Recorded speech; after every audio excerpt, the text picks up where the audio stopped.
আসসালামু আলাইকুম। আশা করছি সবাই ভালো আছেন। ট্যালেন্ট পুল চ্যানেলের নতুন একটি ভিডিওতে সকলকে স্বাগত। অর্ধবার্ষিকী পরীক্ষা 2026 এর ষষ্ঠ শ্রেণীর বাংলা দ্বিতীয় পত্র বিষয়ের একটি নমুনা প্রশ্ন আজকে আমরা দেখব। আশা করছি সম্পূর্ণ ভিডিওটি দেখার মাধ্যমে প্রশ্ন কিভাবে আসবে এবং উত্তর কিভাবে লিখতে হবে সেই ধারণাটি সবাই পেয়ে যাবেন।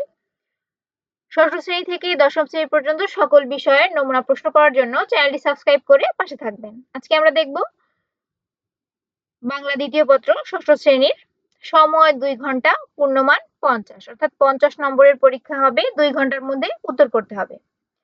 প্রথমে বহু নির্বাচনী ও ভিক্ষা, প্রতিটির প্রশ্নের মান 1। এখানে মোট 15টি প্রশ্ন থাকবে, প্রতিটিতে 1 নম্বর করে, 15টির জন্য থাকবে 15 নম্বর।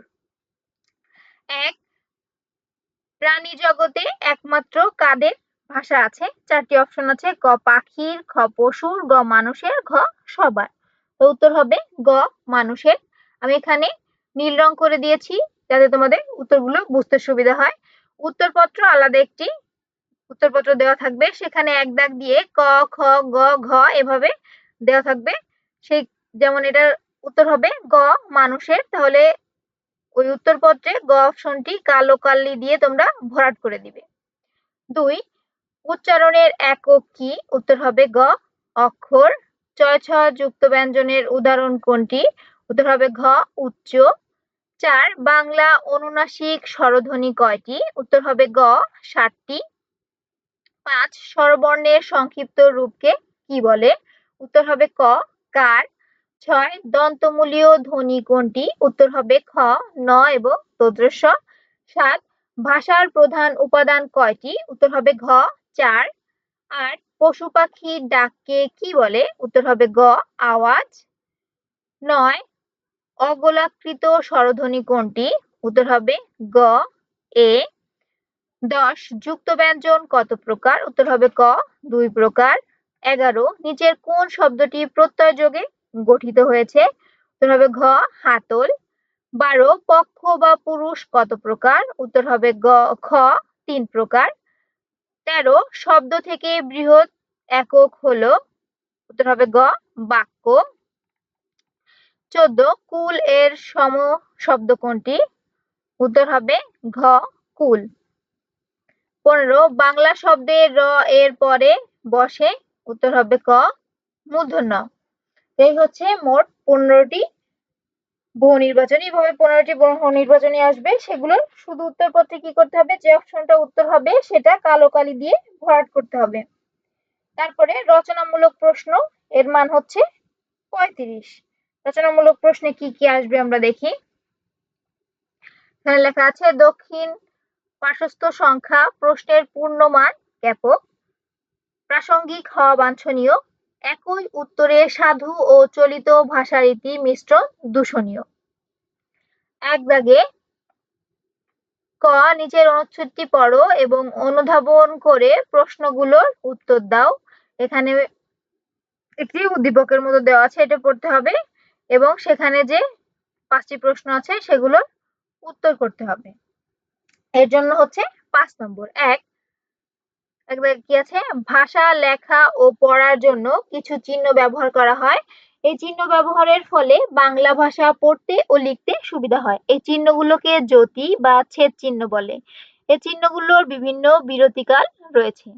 এক দাগের প্রশ্ন, যতি চিহ্ন কয়টি? 2 দাগে 1 সেকেন্ড থামতে হয় কোন কোন যতি চিহ্নের জন্য?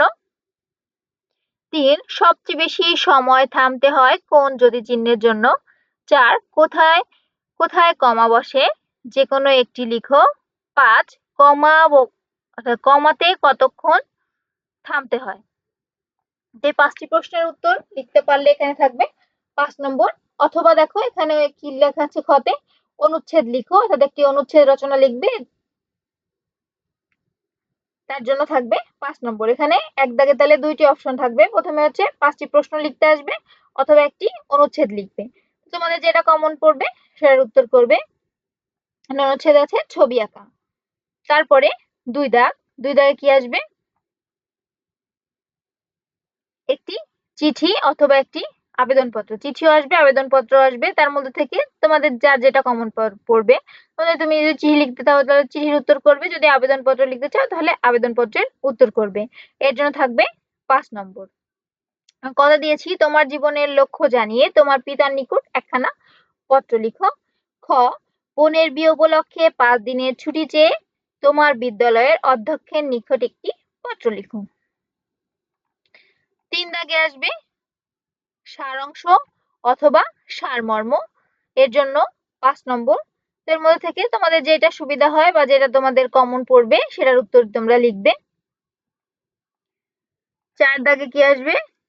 ভাব সম্প্রসারণ। এখানেও 2টি ভাব সম্প্রসারণ দেওয়া আছে, তার থেকে যে কোনো একটি তোমাদের লিখতে হবে। যেমন ক, বন্যরা বনে সুন্দর, শিশুরা মাতৃ করে, জন্ম হোক জয় তথা কর্ম হোক ভালো।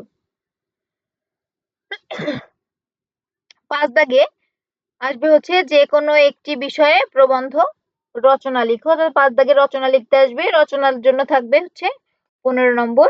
মোট 3টি রচনা দেওয়া থাকবে, তার থেকে যে কোনো একটি রচনা সম্পর্কে তোমাদের লিখতে হবে। যেমন আমি দিয়েছি কতে দৈনন্দিন জীবনে বিজ্ঞান, খ জাতীয় ফুল শাপলা, গ শীতের সকাল।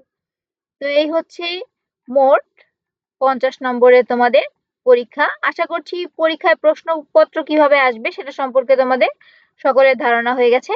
তারপরেও কারো যদি কোনো বুঝতে অসুবিধা হয় বা কিছু জানা থাকে অবশ্যই কমেন্ট করে জানাবে। ষষ্ঠ শ্রেণীর সকল বিষয়ের নমুনা প্রশ্ন পাওয়ার জন্য চ্যানেলটি সাবস্ক্রাইব করে পাশে থাকবে। আজ এই পর্যন্তই। আল্লাহ হাফেজ।